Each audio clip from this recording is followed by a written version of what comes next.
कोशिश कर लेना। कई बार ऐसे काम आन पड़ते हैं कि भागवत पांडाल के दरवाजे तक आ जाओगे और वहीं से वापस चले जाते हैं। क्यों? ईश्वर कृपा नहीं है तो कितनी भी कोशिश कर लेना। संत समाज कहती है, बोले कब कब इस जीव के जीवन में वैराग्य उत्पन्न होता है। तो एक संत बड़ा सुंदर भाव रखते हैं कि जब भी ये जीव किसी शमशान भूमि में जाता है, शमशान भूमि यानी जहां सब शव समान होते हों, जहां सबके शव समान है वही शमशान। और जब भी इस शमशान भूमि में जाते हैं तो इस जीव को वैराग्य उत्पन्न होता है, बोले जगत में है कोई किसी का नहीं। और शमशान भूमि से वापस आएगा तो फिर से अपने नित्य प्रतिदिन की जो क्रियाएं उन्हीं में लग जाता है। भैया माँ हमारी, बाबूजी हमारे, धर्म पत्नी हमारी। तो वैराग्य कहाँ उत्पन्न होता है? बोले शमशान भूमि में जाने के बाद। एक बड़ी सुंदर सी कथा आती है कि एक बार, ध्यान से सुनिएगा, कि एक बार भगवान शिव अपने कैलाश पर्वत पर बैठे बैठे एक दृश्य देख रहे हैं। और दृश्य क्या देखा कि पृथ्वी लोक पर कुछ भक्तगण एक मरे हुए शव को लेकर के जा रहे हैं। जब किसी व्यक्ति की मृत्यु हो जाती है तो उसको 4 कंधों पे उठाया जाता है और पीछे वाले कीर्तन करते हुए जाते हैं, राम नाम। बोलिएगा, सब जानते हैं कि राम नाम।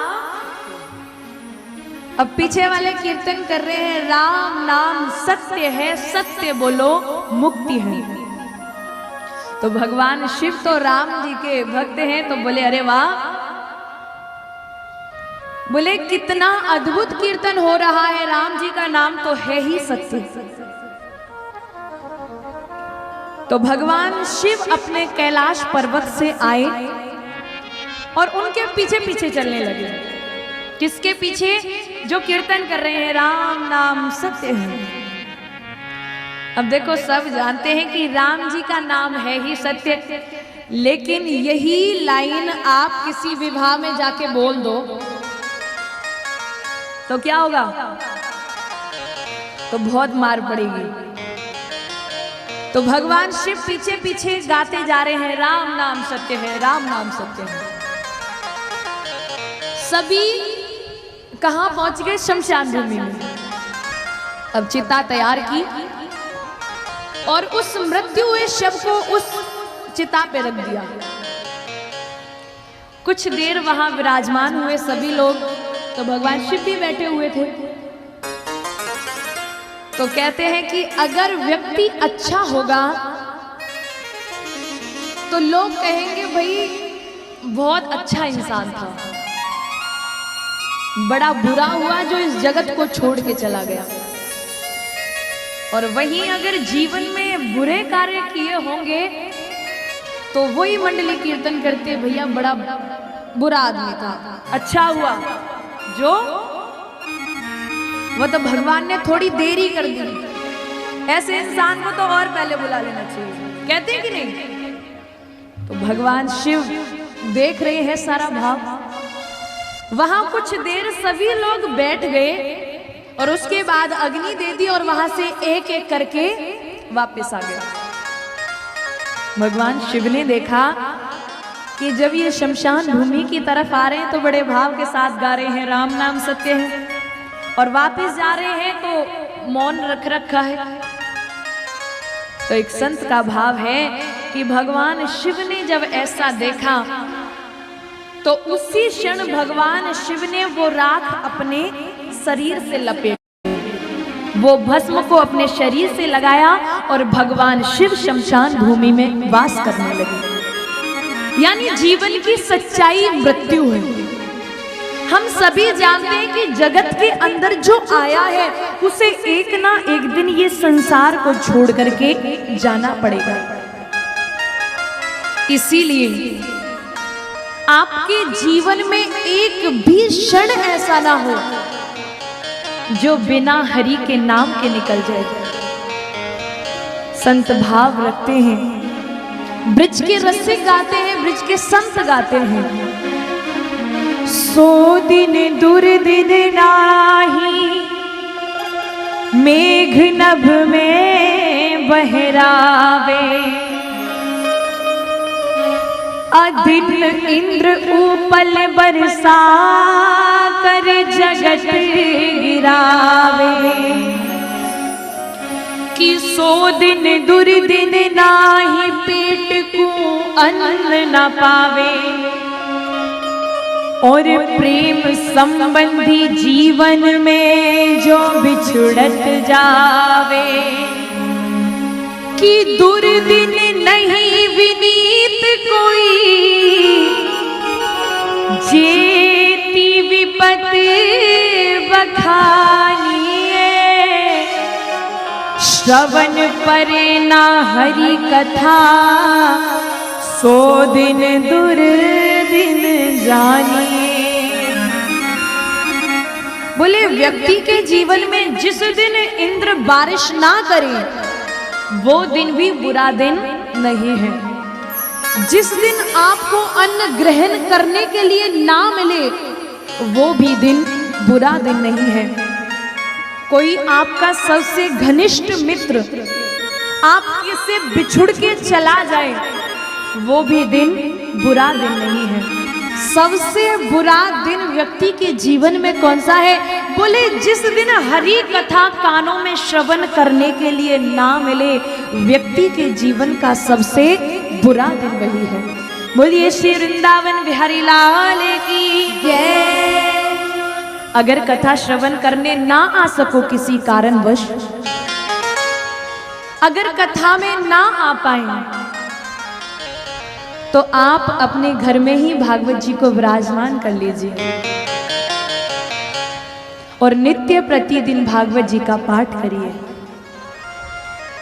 श्री वेद व्यास जी ने 17 पुराणों की रचना की,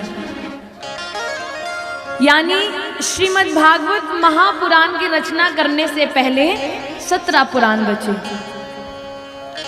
और बताया गया है कि 17 पुराणों को एक एक बार सुन लो। 17 पुराणों का पाठ करने का फल है श्रीमद् भागवत महापुराण सुनना। और श्रीमद् भागवत महापुराण जिसने सुन लिया तो शास्त्रों में लिखा गया है, श्रीमद् भागवत महापुराण की कथा श्रवण कर लिया तो मानो जीवन में बिहारी जी का दर्शन अवश्य ही होगा। श्री ठाकुर जी की झलक को हृदय में प्रागट्य करने वाला श्रीमद् भागवत महापुराण ग्रंथ। कहते हैं कि वृंदावन के अंदर एक संत विराजमान रहते थे। वृंदावन के संत और बड़े ही विलक्षण संत थे। ध्यान से श्रवण करें। ऐसे संत जो कभी किसी विद्यालय में नहीं गए, कहीं कभी भी पढ़ने के लिए नहीं गए। भागवत जी में इतनी श्रद्धा थी कि नित्य प्रतिदिन भागवत जी का पूजन करते थे। तो किसी महापुरुष ने आकर के पूछा, बोले बाबा आप नित्य प्रतिदिन भागवत जी का पूजन करते हो, बल्कि आपको तो एक श्लोक तक पढ़ना नहीं आता। तो संत कितना सुंदर उत्तर देते हैं। बोले भैया कोई बात नहीं, मुझे श्लोक पढ़ना नहीं आता और मुझे कोई चिंता भी नहीं है कि मुझे श्लोक पढ़ना आए या ना आए, क्योंकि मुझे श्लोक की चिंता नहीं है, मुझे उस श्लोक की चिंता है। इस श्लोक की चिंता करनी है तो तुम करो, क्योंकि मैं तो उस श्लोक की चिंता कर रहा हूं। कहने का तात्पर्य कि इस श्लोक की चिंता मत करो, अगर सोचना है, विचार करना है, जीवन में चिंता ही करनी है, तो जब इस धराधाम को छोड़ करके जाओगे तो आगे बहुत सारे प्रश्न होने वाले हैं। ब्रज का एक भाव है, ब्रज के संत गाते हैं कि जिस दिन आपको ये संसार छोड़ करके जाना पड़ेगा, व्यक्ति को जीवन यापन करने के लिए हर चीज आवश्यक है। मैं ये नहीं कहती कि आप अपने परिवार का पालन पोषण ना करें, लेकिन जब आप 24 घंटे अपने परिवार को दे सकते हैं, तो क्या आप उसमें से 2 घड़ी ईश्वर के लिए नहीं दे सकते? जिसने हमें इतनी बड़ी काया निर्माण करके दी, उस प्रभु के लिए हमारे पास 2 मिनट नहीं है। ब्रज के संतों ने गाया है कि सज धज कर जिस दिन मोती की शहजादी आएगी, शहजादी आएगी, ना सोना कमाएगा, ना चांदी आएगी, ना सोना कमाएगा, ना चांदी आएगी। क्या कोई साथ लेके गया? बोलिए, लेके गया? लेके गया? कोई साथ नहीं लेके गया। अगर आप ये भाव रखते